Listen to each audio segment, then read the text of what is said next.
In the work that I do around communication and difficult conversations, I often get asked, what are good communication skills in a relationship? So if you are struggling through a rough patch in a relationship, or maybe you're just getting started on something that feels exciting and promising, well then this video is for you. It's also for you if you're in the midst of a relationship, whether it's personal or professional, and you want to know how to improve your communication and avoid pitfalls. In the video, I'm going to share with you 3 essential communication skills and then 2 reasons why relationships fail or sometimes fall apart.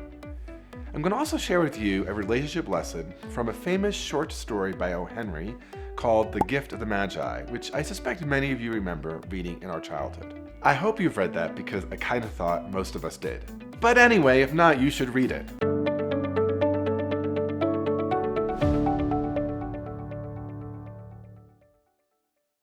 I'm Bob Bordone. I'm the founder and the former director of Harvard Law School's Negotiation and Mediation Clinic.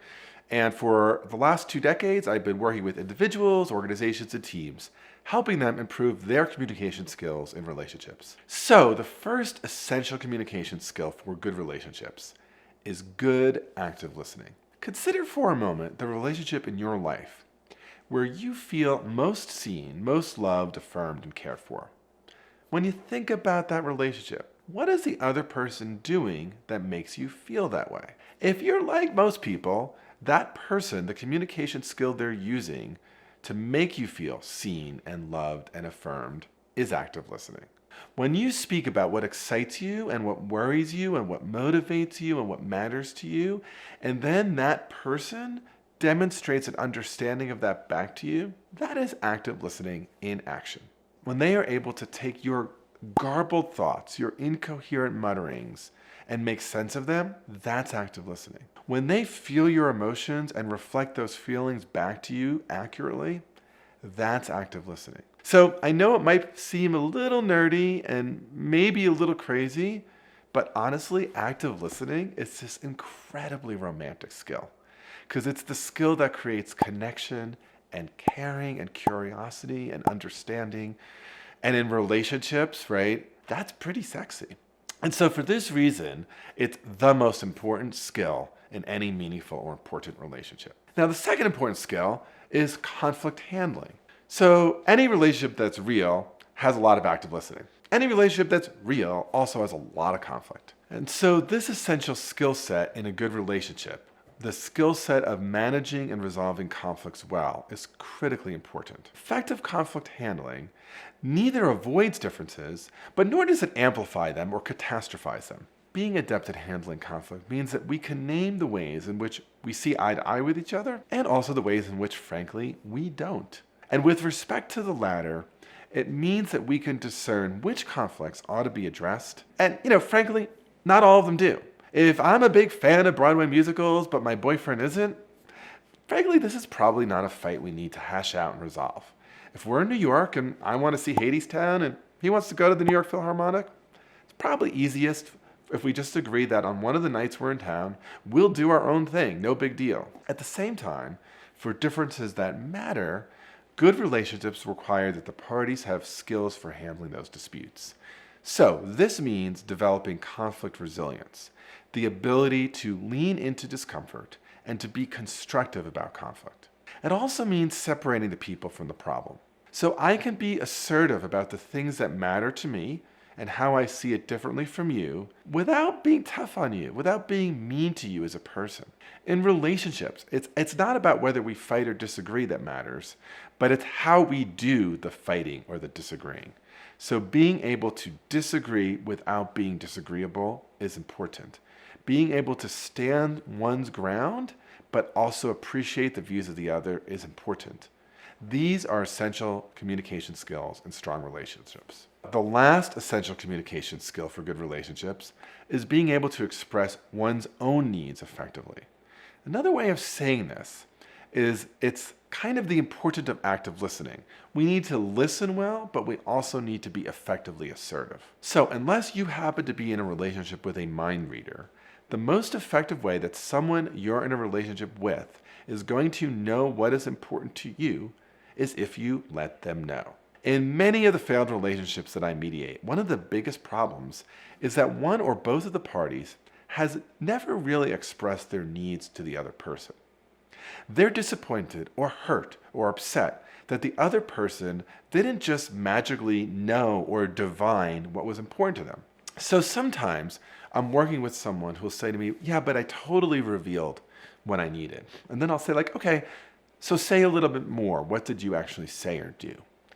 And what I learn is that actually they've left a few breadcrumbs here and there, but nothing that was direct, nothing that was clear. And then they somehow expected that the person on the other side would notice the breadcrumbs and pick up the pattern. This kind of passive-aggressive way of sharing your needs almost always backfires. Quite apart from my own experience mediating, research suggests that one of the best ways that parties create value in a relationship is by actually sharing information about their true needs, preferences, and priorities, not hiding them because they want to be generous or kind or because they've set up some kind of imaginary test to see if someone cares or notices. So let me share with you the results of research done on this by Jared Curhan, who's a professor at MIT Sloan. In this research, Professor Curhan wanted to see who was best at creating value in a negotiation. Was it arm's length business partners? Was it strangers? Or was it people in a more serious, intimate relationship? You might have guessed that, well, people in a serious, intimate relationship, they're probably the best at this. After all, they know each other well, they trust each other a lot. Regrettably, though, that's not what the research showed. The research showed that actually arm's length business partners were better at creating value than intimate partners. And there's a specific reason why for this. It's that in more intimate relationships, people tended to actually shade or hide their preferences, often out of generosity.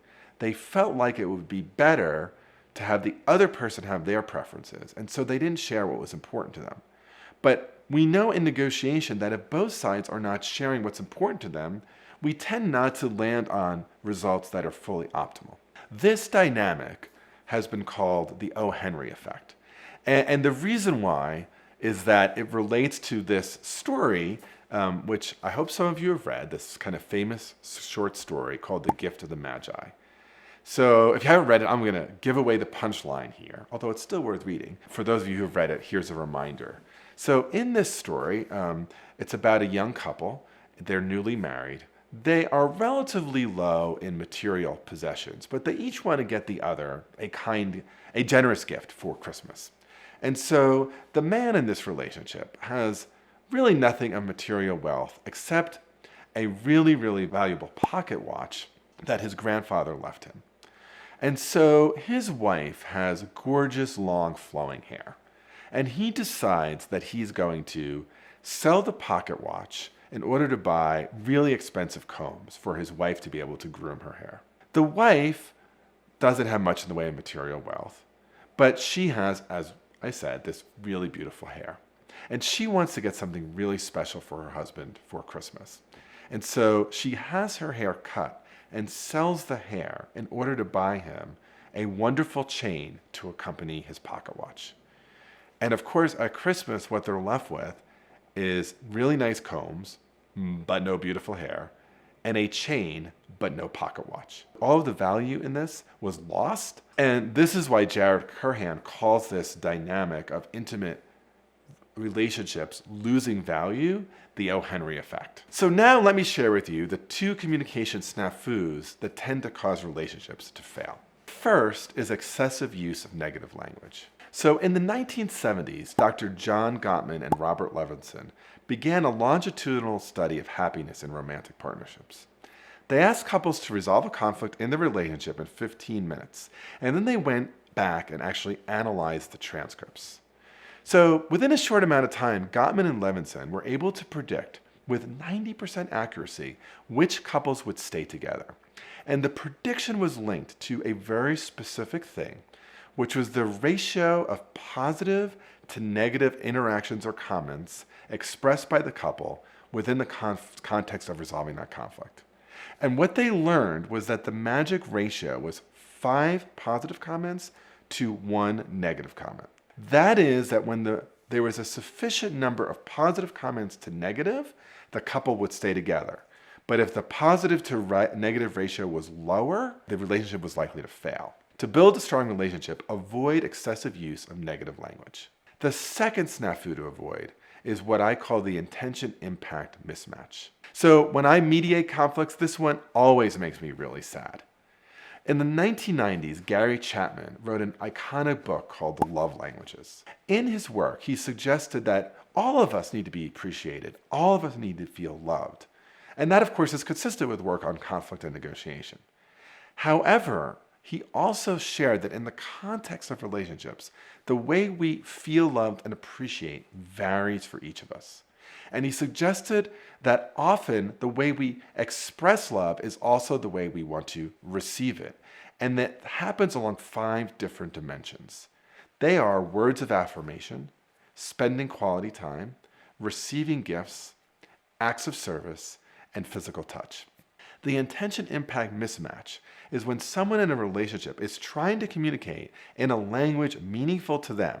Let's say it's acts of service, so they cook dinner and clean house and run chores. But for the other person, what they want is to be appreciated.